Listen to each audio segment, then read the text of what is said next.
हा करा.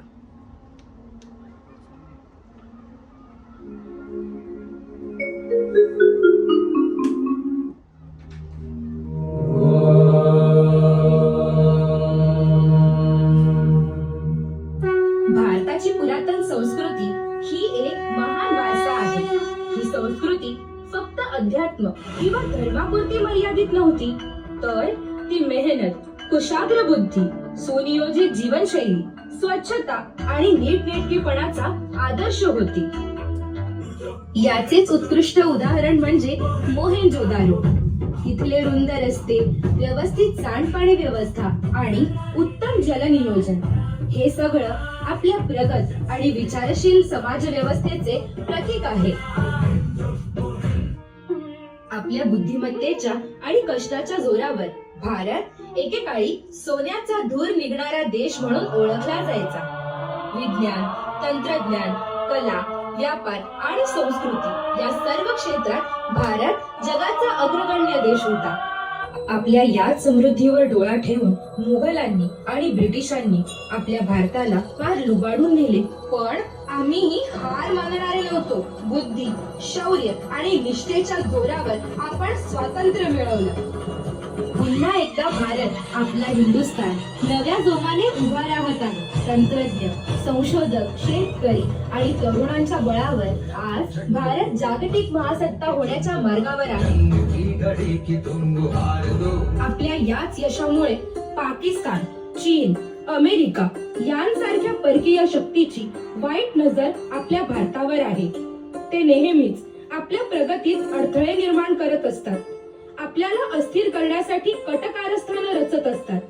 पाकिस्तान हा कायमच चीन, अमेरिका तसेच इतर जागतिक अतिरेकी संघटनांच्या गुप्त पाठबळाने अक्षरधाम, 26/11 मुंबई, उरी, पठाणकोट एअरबेस, पुलवामा यांसारखे भीषण दहशतवादी हल्ले घडवून आणत असतो.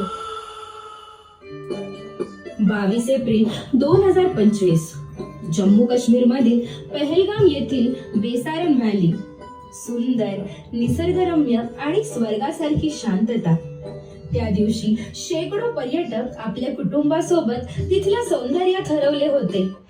पण अचानक त्या शांततेवर दहशतीचा काळोख पसरला. सैनिकी वेशात 5 अतिरेकी हातात AK-47 आणि M4 कार्बाईन सारखी घातक शस्त्रे घेऊन आली. त्यांनी लोकांचे धर्म विचारले. क्या तुम हिंदू हो या मुसलमान? हम हिंदू है. आणि फक्त हिंदू असल्यामुळे 26 निष्पाप पर्यटकांना निर्दयपणे ठार मारले. संपूर्ण व्हॅलीमध्ये बायकांचा आक्रोश, मुलांचे भयभीत रडणं आणि गोळ्यांच्या आवाजाने निसर्गही कापून उठला.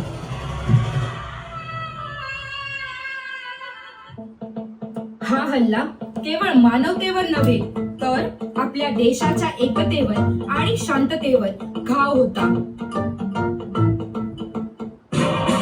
देशाच्या अस्मितेवर झालेल्या घावाला प्रत्युत्तर देण्यासाठी 7 मे 2025 रोजी भारतीय लढाऊ विमानांनी पाकिस्तानाच्या हद्दीत घुसून बहावलपूर, मुर्दिके, सियालकोट, सर्जल, मेहनसोना आणि बिलाल कॅम्प येथील लष्कर-ए-तोयबा आणि जैश-ए-मोहम्मद यांच्या दहशतवादी तळांना नेस्तनाबूत करून ऑपरेशन सिंधू यशस्वी केले.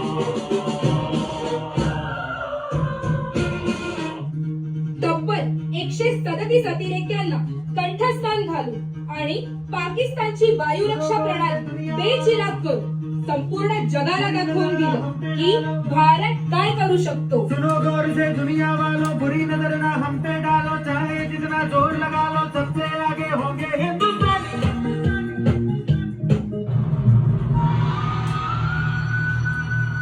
या लढाईत आपले 5 शूर सैनिक आणि 16 निष्पाप नागरिक शहीद झाले.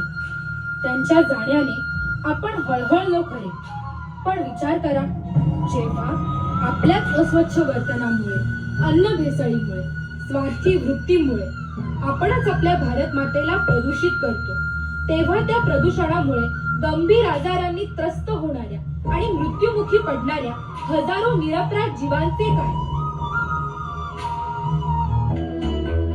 आपल्यातच दडलेला खरा शत्रू कोण? तो म्हणजे माझं घर स्वच्छ पण बाहेरचं मला काय करायचंय असा स्वार्थी विचार करणारे आपणच. प्रक्रिया न करता सांडपाणी थेट नदी नाल्यात सोडणारे आपणच. हवेत विषारी वायू सोडणारे उद्योगधंदे, अन्न पाण्यात भेसळ करणारे व्यापारी, हे सर्व आपणच ना.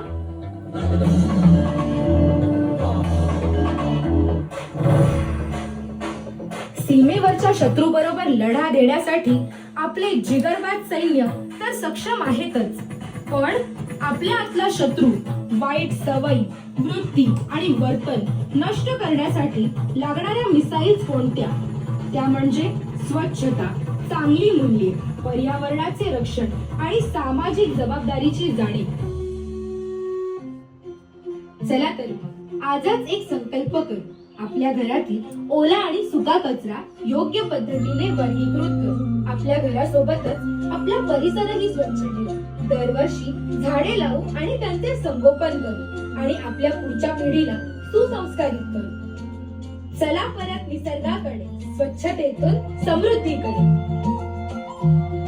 हे गणराया, आम्हाला चांगली बुद्धी दे.